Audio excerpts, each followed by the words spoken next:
Grande preocupação na base aliada aí do governo é alertado aqui pela advogada Janaína Pascal. Ela disse que os recursos contra o fatiamento do impeachment põem em risco o julgamento inteiro. É isso mesmo. E esse risco que ela está falando é o seguinte, da Dilma voltar a ser presidente do Brasil. Sejam bem-vindos ao canal Notícias Comentadas. Aqui a gente vai falar sobre essa notícia dentro de todo o contexto. Para que você entenda essa notícia, eu vou explicar todo o contexto que envolve essa notícia. Uma grande preocupação agora da direita, do governo, é que todo o processo seja anulado e a Dilma volte imediatamente, ou seja, a partir de 9 de novembro, ao governo brasileiro e retire todo esse processo. Mesmo que o impeachment seja depois julgado novamente, a Dilma voltaria e causaria uma imensa confusão aí nessa coisa de quem está governando de fato no Brasil. Vamos entender. Primeiro, antes de eu falar dessa notícia aqui, eu vou explicar como é que foi a votação do impeachment, onde é que tem um erro lá grande, que desobedece à Constituição, e quais as consequências disso, qual o sentimento aí na base aliada em relação a isso, e depois por que a Janaína Pascal está falando isso aqui. Então a gente vai organizar essa embaralhada toda. Primeiro vamos entender a votação. Votação no Senado para caçar a Dilma foi fatiada. Essa notícia aqui é do dia 31 de agosto de 2016, justamente quando houve a votação. O plenário do Senado aprovou o impeachment de Dilma por 61 votos a 20 nessa quarta-feira, ou seja, mais do que os 2/3 que eles precisavam para afastar a Dilma. Com a decisão, Dilma teve o cargo de presidente da República cassado. Michel Temer deve ser empossado ainda nessa quarta. A votação no Senado, no entanto, foi fatiada. Em segundo momento, os senadores votaram sobre manter ou não a habilitação de Dilma para funções públicas. Foram 42 votos pela perda do direito de exercer as funções públicas, 12 a menos do que seria necessário. Votaram contra 36 senadores e houve 3 abstenções. Em ambas as votações era necessária a aprovação de 2/3 dos senadores, ou seja, 54. Veja as questões levantadas com a aprovação do impeachment. Vamos direto ao assunto aqui. Qual é a polêmica em torno da votação fatiada? A lei de 1950, que trata do processo do impeachment, e a Constituição Federal de 1988, traz entendimentos diferentes sobre se a cassação e a habilitação para a função pública devem ser votadas em conjunto ou separadas. Durante o julgamento, o presidente do Supremo, Ricardo Lewandowski, que presidiu a sessão do impeachment, decidiu acatar um destaque do PT para separar a votação. Segundo Lewandowski, seguindo o regimento do Senado, os partidos tinham o direito de propor destaques e então resolveu deferir o pedido. Porém, é possível que a votação fatiada de Dilma ainda seja questionada no Supremo, que no caso então daria a palavra final. O DEM e o PSDB chegaram a cogitar questionamento ao fatiamento no Supremo, mas desistiram. O que diz a Constituição? Compete privativamente ao Senado Federal processar e julgar presidente e o vice-presidente da República nos crimes de responsabilidade, bem como os ministérios de Estado e comandantes da Marinha, do Exército e da Aeronáutica nos crimes da mesma natureza conexos com aqueles. Parágrafo único. Nos casos previstos no inciso 1 e 2, funcionará como presidente o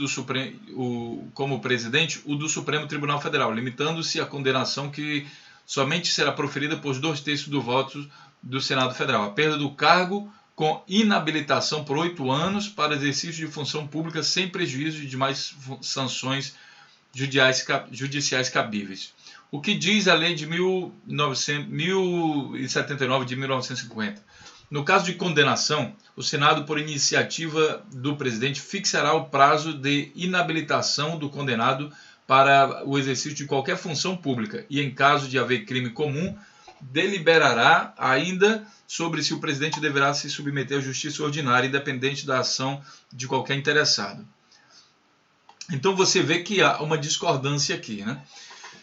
E aí significa que, ao pedir recurso, né, o que os partidos fizeram? Ele diz o seguinte, olha, com isso a Dilma mantém a elegibilidade, ela poderia se candidatar, por exemplo, a presidente em 2018, e daí os governistas, por vaidade, acharam, pô, que porra é essa? Vamos recorrer disso daí e vamos, partido da base aciona o Supremo Tribunal para tentar anular a elegibilidade de Dilma.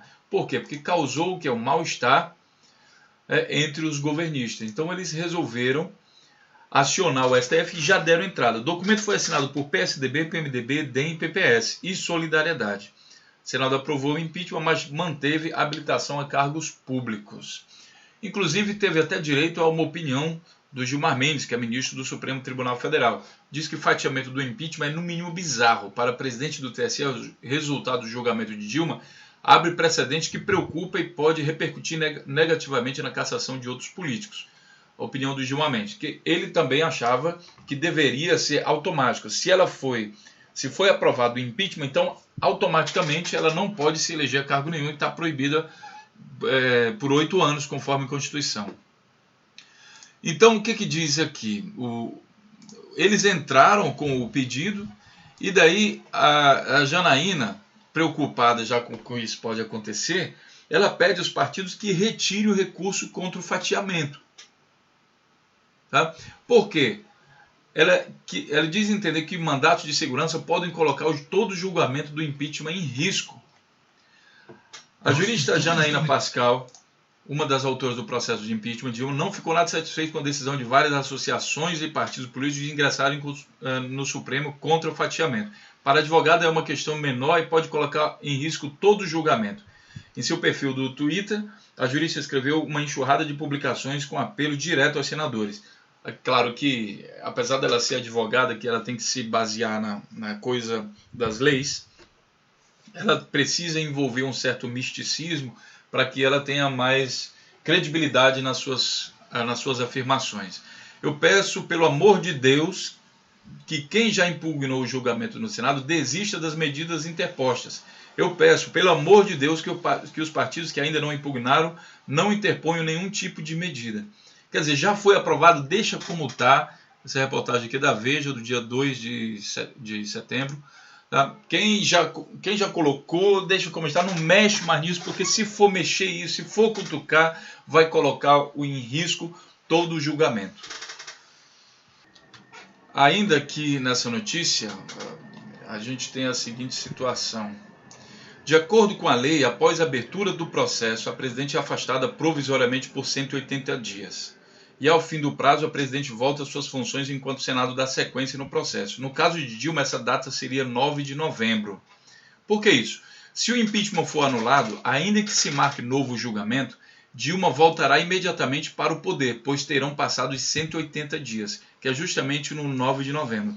Então ela voltaria no dia 9 de novembro, para que o processo continuasse então a ser julgado novamente. Essa situação, pessoal, ela causaria uma desestabilidade muito grande no Brasil, essa coisa de vai e volta, sabe, descredibilidade junto aos outros países, a toda a situação internacional. Provavelmente agravaria a crise brasileira, a crise que começou política e agora virou também econômica, não somente em decorrência disso, mas também da situação do cenário internacional, principalmente aí com a questão da crise do petróleo. Então, vamos aguardar. Existe uma possibilidade da Dilma voltar sim, só que ela voltaria na condição ainda do processo seguindo. E como o processo é julgado pelo Senado, que está todo comprado, todos corruptos, unidos aí em prol de afastar a Dilma, ela provavelmente seria afastada de novo. Então eu digo o seguinte, que essa situação de vai e vem, ela desestabilizaria o Brasil como um todo. Não seria uma situação muito boa, não. Apesar da gente lamentar essa questão do golpe, mas é uma grande incógnita que se abre. Deixe seu comentário e a gente se vê então na próxima notícia.